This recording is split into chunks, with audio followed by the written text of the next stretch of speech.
ఆంధ్ర సాంస్కృతిక ఆధిపత్యం తెలంగాణపై విస్తరించడానికి ప్రయత్నాలు జరుగుతున్నటువంటి నేపథ్యంలో మనం మళ్ళీ మన చరిత్రను గుర్తు చేసుకుంటూ ఇట్లాంటి సెమినార్లు సదస్సులు పెట్టుకోవడం చాలా చాలా అవసరం. ఎన్ని విషయాలు ఇవాళ గుర్తుకొస్తున్నాయి. కూర్చుండి ఇక్కడ ఈ పేజీలన్నీ తిప్పుతూ ఉంటే ఇవన్నీ తిరగవేస్తుంటే మనకు చాలా గుర్తుకొస్తున్నాయి. అసలు ఆ 30లో వాళ్ళు ఆ గస్తీ నిషాని 53 కాళోజీ గారు ఎన్నిసార్లు చెప్పారు దాన్ని. మన పౌరకుల సంఘం మీటింగు గస్తీ నిషాని 53 గురించి చాలా వివరంగా ఎన్ని సందర్భాలలో దాని గురించి ప్రస్తావించారు. ఇట్లాంటివి అనేక విషయాలు ఇవాళ గుర్తుకొస్తున్నాయి. అంటే మన చరిత్రను మర్చిపోయిన సమయంలో తెలంగాణ ఉద్యమం వచ్చే తట్టి లేపి మన చరిత్రను గుర్తు చేసింది.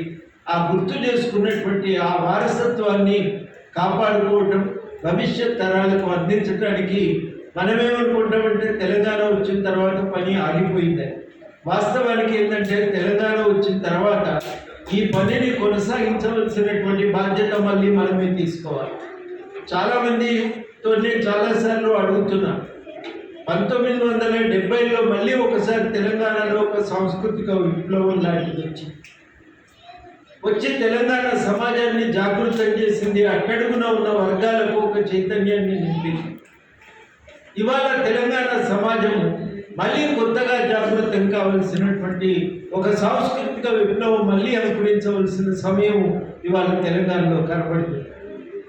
ఆ కనబడుతున్నటువంటి సమయంలో నిజంగా మనకు మార్గనిర్దేశనం చేయవలసిన పరిశోధన కూడా అవసరం. దానికి ఈ గోల్కొండ పత్రిక లాంటి పుస్తకాలు బాగా దోహదపడతాయి. చాలా కీలకమైనటువంటి సందర్భం. అయితే ఇంత మాత్రమే కాదు, మనకు ఒక విస్తృతమైన సాంస్కృతిక విధానంతో జనజీవితంలో నిరంతరం ఒక విలువలను, కొత్త విలువలను మనం పాదుకొల్పడానికి మనం పూనుకోవాల్సిన అవసరం ఉంది.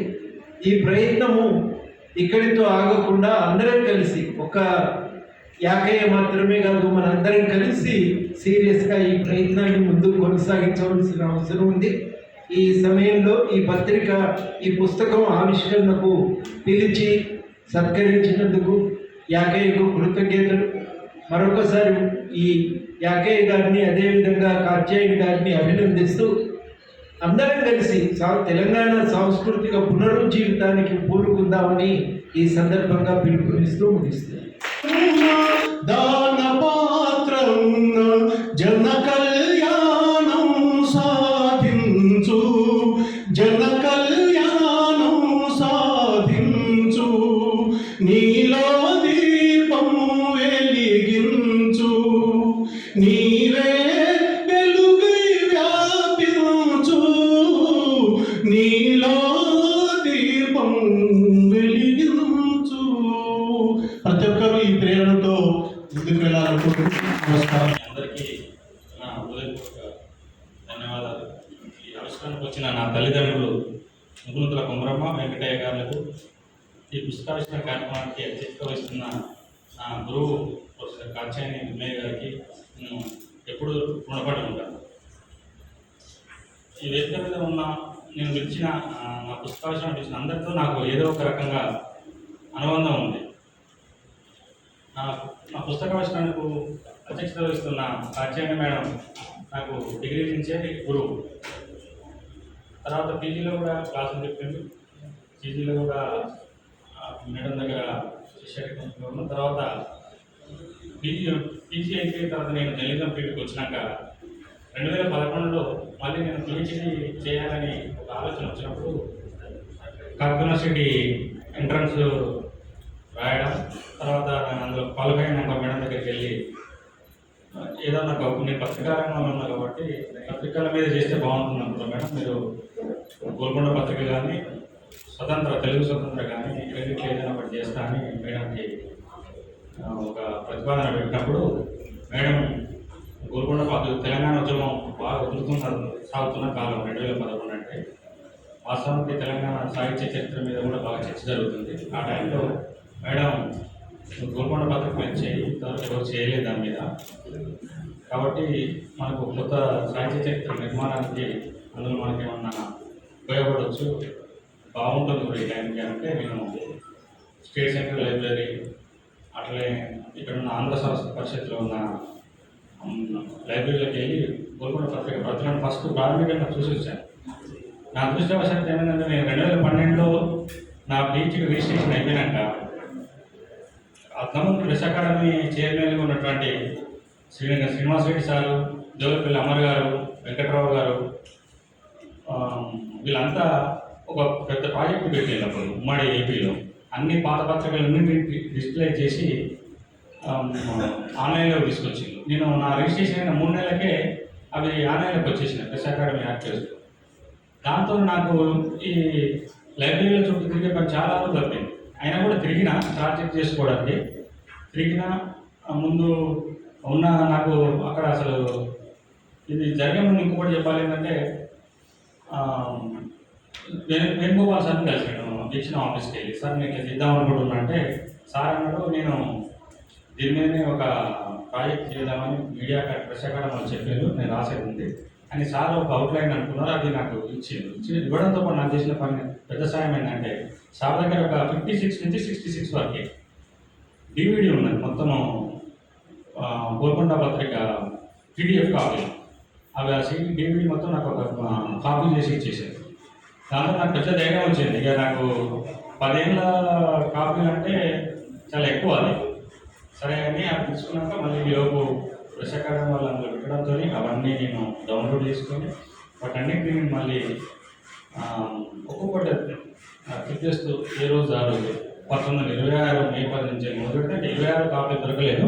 1927 నుంచి వెళ్ళి 66 వరకు మధ్యలో కొన్ని సంవత్సరాలు కొన్ని నెలలు మిస్ అయ్యాయి. అవన్నీ కలిపి నేను మొత్తం నాది సపరేట్ ఉద్యోగం ఉన్నప్పుడు నాకు నేను డే టైంలో కొన్ని ఖాళీగా ఉండడం వల్ల సిస్టమ్ ముందు కూర్చొని మొత్తం ఒక్కొక్కటి చదువుతూ అందులో కథ ఏమొచ్చింది, కవిత్వం ఏమొచ్చింది, సాహిత్య విమర్శ వ్యాసంగం వచ్చింది, అట్లే సాహిత్య సాంస్కృతిక అంశాలకు సంబంధించిన ఏమైనా వార్తలు వచ్చినాయా, ఏమైనా ఆర్టికల్స్ వచ్చినాయా, ఏమైనా రిపోర్టింగ్ ఇస్తున్నది అప్పుడు అని అది చూస్తూనే జనరల్గా పొలిటికల్గా అప్పుడు జరుగుతున్నారు అవి కూడా నేను డే టు డే ఏ డేట్లో ఏమైనా వచ్చిందని అక్కడ నేను ముందు ఒక నోట్స్ ప్రిపేర్ చేసుకొని దాంట్లో ఒక 2-3 ఏళ్ళు పట్టేది.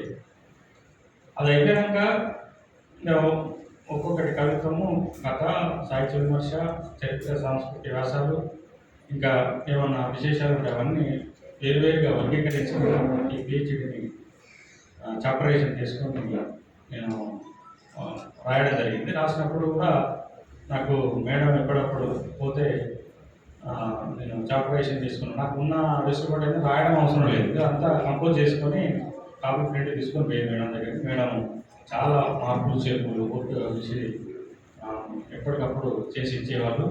ఎన్ని పనులు ఉన్న రాస్తాను. మేడం కూడా ఎప్పుడూ ఏదో ఒక రీసెర్చ్గానే ఉంటారు. మేడం ప్రాజెక్ట్ ఏదో ఒక నడుస్తూనే ఉంటుంది.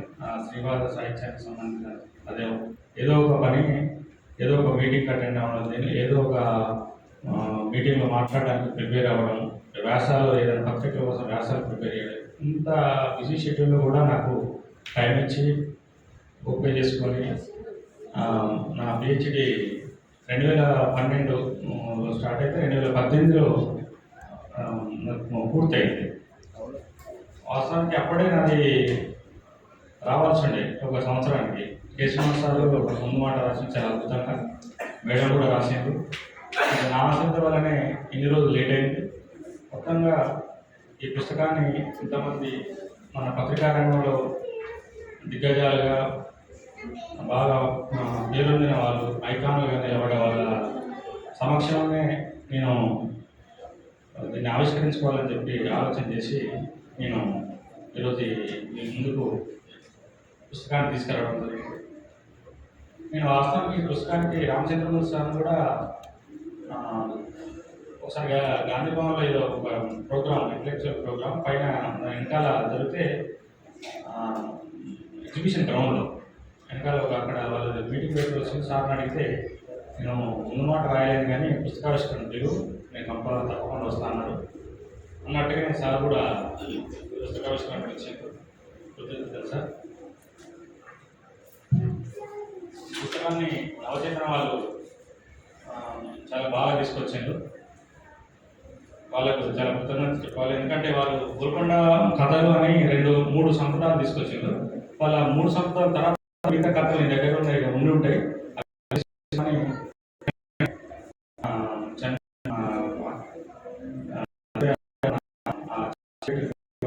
ప్రసాద్ గారు ఆయన 90 ఏళ్ళ వయసులో కూడా చాలా అన్ని మన కూడా నా ఫోన్లో మాట్లాడి చెప్పి ముందు కూడా అన్నారు. లోపు చనిపోయాడు. దాంతో నేను వాస్తవానికి పుస్తకం ఫస్ట్ పోయి ఒకసారి సార్ రచిద్దాం అనుకున్నా. నవచేతన వాళ్ళు చాలా అద్భుతంగా నచ్చింది. ఈ Navachetana publishing house manager Madhukar Reddy గారికి, అట్లనే దీంట్లో ప్రింట్లో సహకరించిన భరత్ గారికి ప్రత్యేక కృతజ్ఞతలు చెప్తున్నాను. వీళ్ళందరితోని నాకు కోదండరామ సార్తోనే నేను బీడీఎస్సీలో యాక్టివ్గా పనిచేసినప్పటి నుంచే విద్యార్థి ఉద్యమంలో కోదండరామ సార్ మా సభలకు చాలా వరంగల్కి వచ్చినప్పుడు యూనివర్సిటీ విద్యార్థి సదస్సు జరిగితే అక్కడికి కూడా వచ్చాను. అట్లా చాలా సందర్భాల్లో కలిసిన అది ఉన్నది. తర్వాత నేను తెలుగు స్టేట్ యూనివర్లో పనిచేసినప్పుడు సారు పార్టీ మీటింగ్ వల్ల రెగ్యులర్గా కలిసేది. ఆర్టికల్స్ సార్తో మా పేపర్ కూడా రాయించే పని కూడా నేనే సార్కు తరచూ గుర్తు చేస్తూ కొత్త పేపర్ వచ్చిన కొత్తలో సార్ లాంటి వాళ్ళ ఆర్టికల్స్ ఉంటే బాగుంటుందని చెప్పి మా ఎడిటోరియల్ డిపార్ట్మెంట్ వాళ్ళు ఒకసారి మాట్లాడి సార్తో రాయించడం అట్లా రాసినారు. మిలియన్ మార్చ్ సందర్భంగా ఒకసారి 10 years అయింది. అప్పుడు ఆ ప్రోగ్రామ్కి 10 ఏళ్ళ సందర్భంగా సార్ ఒక ఆర్టికల్ ఉండాలని అడిగితే సార్ ఫోన్లో చెప్తుంటే నేను ఆర్టికల్ కంపోజ్ చేసి మా దాంట్లో పబ్లిష్ చేయించడానికి. తర్వాత కూడా అట్లా ప్రతి చాలా విషయం కరీంనగర్ పోయినా వరంగల్ పోయినా కూడా సార్ ఇప్పటికి కూడా అదే ఆత్మీయత, అదే నన్ను దగ్గర మనిషిగా చూస్తుంటారు. అట్లా సార్తోనే నాకు మంచి అనుబంధం ఉంది. అది అలాగే కొనసాగాలని నేను కోరుకుంటున్నా. అట్లనే రామచంద్రమూర్తి సారు నేను 2007లో జెన్ఎం స్కూల్లో ఉన్నప్పుడు మాకు పాఠాలు చెప్పారు సారు. అప్పుడు ఎడిటర్గా ఉండే కేశవమాస్ సార్ అప్పుడే సార్ అందులో నుంచి బయటకు వచ్చినాక మేము అక్కడ ఉన్నప్పుడే సారు బయటకు రావడం ఉన్నప్పుడు క్లాసులు చెప్పారు నాకు. అట్లా నాకు సారు గురువు. తర్వాత అయిపోయినాక సాక్షిలో సార్ అప్పుడు ఎడిటోరియల్ డైరెక్టర్గా ఉండే. సార్ నాకు పిహెచ్డీ అయిపోయిందని చెప్పి సార్ కలిస్తే ప్రతి డిపార్ట్మెంట్కి అందరూ హెచ్ఓడి దగ్గర తీసుకెళ్ళి అందరితో విష్ చేయించాడు. నన్ను యాకయ్య చాలా మంచి పని చేసి మన సభ్యుడు వరంగల్లో చేస్తాడు అని అందరూ హెచ్ఓడి ఎడిటర్ గారి దగ్గరికి, నా మురళీ సార్ దగ్గరికి సారే తీసుకెళ్ళాడు. తర్వాత అందరూ నెట్వర్క్ ఇన్ఛార్జ్ దగ్గరికి, మిగతా city bureau incharge Vijay Kumar Reddy గారు అందరి దగ్గరికి ఎండబెట్టి తీసుకెళ్ళి చెప్పారు. తర్వాత సాక్షి చైర్మన్గా ఉన్న చైర్పర్సన్గా ఉన్నటువంటి భారతి మేడం కూడా ఈ విషయాన్ని చెప్పి మేడంతో కూడా ఒక అప్రిషియేషన్ లెటర్ నాకు అప్పుడు ఇప్పించింది. అట్లా తర్వాత కూడా 2-3 సందర్భాల్లో సార్ కలిసినప్పుడు కూడా అదే అట్లనే పలకరించేది. సార్తో నాకు అట్లా అనుభవం ఉంది. కాబట్టి సార్ని కూడా పుస్తకావిష్కరణకి మొత్తంగా చూసినప్పుడు మనకి ఇప్పుడున్న సంపాదకులలో ఆల్మోస్ట్ సీనియర్ సంపాదకులు సారు. అంటే సార్ చేతుల మీదనే ఈ పుస్తకాన్ని ఆవిష్కరిస్తే బాగుంటుందని చెప్పి నేను సార్ను ఈ కార్యక్రమానికి ఆహ్వానించాను. వచ్చినందుకు సార్. అట్లనే శేఖర్ రెడ్డి సార్ నాకు జెన్ఎం స్కూల్లో ప్రిన్సిపాల్గా ఉండే. అంతమంది భాషని మా బ్యాచ్ స్టార్ట్ అయినప్పుడు రమణారావు గారని ఉండేది. అప్పుడు తెలంగాణ ఉద్యమం ఎట్లే నడుస్తుంది. అందులో కొంతమంది ఆంధ్ర వాళ్ళు ఉండేది, రాయలసీమ వాళ్ళు ఉండేది, తెలంగాణ వాళ్ళు. పెద్ద ఆర్గ్యుమెంట్ నడిచి కొంచెం అంతా ఘర్షణకు దారితీసింది. కొంచెం మా బ్యాచ్ డిస్టర్బ్ అయ్యే కాడికి వచ్చింది వాస్తవం రకంగా. ఆ టైంలో హ్యాండిల్ చేయడానికి శేఖర్ రెడ్డి సారు ప్రిన్సిపాల్గా 2 ఏళ్ళు వచ్చిండు. చివరిలో సారే ఉండే. నన్ను central desk first Andhra Pradesh central desk చేసినాక నేను అందులో కొంతకాలం పనిచేసిన. డెస్క్ వచ్చినప్పుడు అప్పుడు అల్లనారాయణ సార్ నాకు డెస్క్ ఇన్ఛార్జ్ ఉండే. అట్లా సార్ దగ్గర పనిచేసే అవకాశం వచ్చింది అల్లనారాయణ సార్ దగ్గర. సారు అప్పుడు ప్రాణాహిత కాలం రాస్తుండేది. చాలా సందర్భాల్లో సార్ వస్తూ డెస్క్లోకి నాకు ప్రాణాహిత ఆర్టికల్స్ ఇచ్చి సార్ సీట్లకు పోయేది చదవమని. అట్లా ఒక రకంగా చాలా ఆర్టికల్స్ సార్ రాసిన ఆర్టికల్స్కి మొదటి పాట అని అనుకుంటా నేను. తర్వాత వాళ్ళు ఇంటర్వ్యూ వాళ్ళకి ఇచ్చేసి అట్లా సార్ కూడా తర్వాత కూడా చాలా సందర్భాలు కలిసిన సందర్భాలు ఉన్నాయి. అందుకనే సార్ కూడా ఈ కార్యక్రమానికి తప్పకుండా రావాలి సార్ అంటే వచ్చారు. సార్ వచ్చినందుకు కూడా కృతజ్ఞతలు తెలియజేస్తున్నాను సార్. అట్లే వచ్చిన సార్ వేణుగోపాల్ సార్ గురించి చెప్పాను. సార్ అప్పుడు వర్తమానం సార్ నేను స్టూడెంట్ ఉన్నప్పుడే సార్ ఆంధ్రజ్యోతిలో వర్తమానం అనే కాలం రాస్తుండే. అది ఎప్పుడు సమకాలీన రాజకీయాల మీద రాస్తుండేది.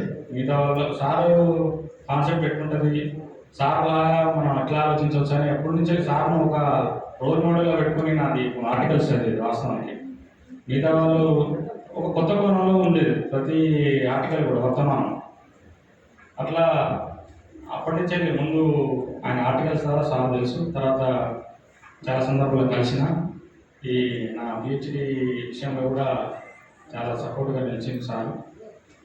సార్కు కార్యక్రమానికి వచ్చినందుకు కృతజ్ఞతలు తెలియజేస్తున్నాను సార్. అట్లే మన మలేషియన్ సార్ నాకు బ్యూరో ఇన్ఛార్జ్, నెట్వర్క్ ఇన్ఛార్జ్. సార్కు ఆలోచనలకి నా ఆలోచనలకి రకంగా కొంచెం చాలా సారూప్యత ఉంటుంది, దగ్గరగా ఉంటాం. సార్ అందుకని నాకు ఎక్కువ కనెక్ట్ అవుతుంది సార్. నేను పనిలో బాగా చాలా సీరియస్ ఉంటారు. అట్లనే ఏదైనా సమస్య వచ్చినప్పుడు అంత సపోర్టివ్గా ఉంటారు. అందుకనే మా సార్కు అట్లే ఈ సందర్భంగా మా CEO అంకమరావు సార్ కూడా నేను ఈ కార్యక్రమం రాలేకపోయాను సార్. ప్రత్యేక కృతజ్ఞతలు చెప్పాలి. ఎందుకంటే నాకు నేను అంతమంది వరకు సబ్జెక్ట్గా పనిచేసిన 10 ఏళ్ల కాలం. రిపోర్టింగ్ సబ్జెక్ట్గా పనిచేసినప్పటికీ రిపోర్టింగ్ అవకాశం ఇవ్వాలా అంటే ఎవరు కూడా ఎంతమంది చేస్తుంటారు జనరల్గా. అటువంటి సందర్భంలో నాకు 2019లో వెలుగు స్టార్ట్ అయినప్పుడు నాకు స్టేట్ బ్యూరోలో రిపోర్టింగ్ అవకాశం ఇచ్చింది. అందులో 3 ఏళ్ళు స్టేట్ బ్యూరోలో పనిచేసిన. సార్ నాకు ఇబ్బంది అవుతుంది, కొంచెం నేను వరంగల్ వెళ్తాక నాకు వరంగల్ పని చేసుకోవడానికి అవకాశం ఇచ్చింది. తర్వాత కరీంనగర్లో అవకాశం ఉంటే కరీంనగర్ ఎప్పుడు ఆయన ఆశీస్సులు నాకు నిర్మాణంలో ఉంటే ఈ కార్యక్రమాన్ని కూడా సక్సెస్ చేసుకోవాలని విషయం చెప్పినందుకు సార్కు కృతజ్ఞతలు. అట్లనే మా మామయ్య వేదాంత గారు ఆయన రెసిడెన్స్ని మోదించేది.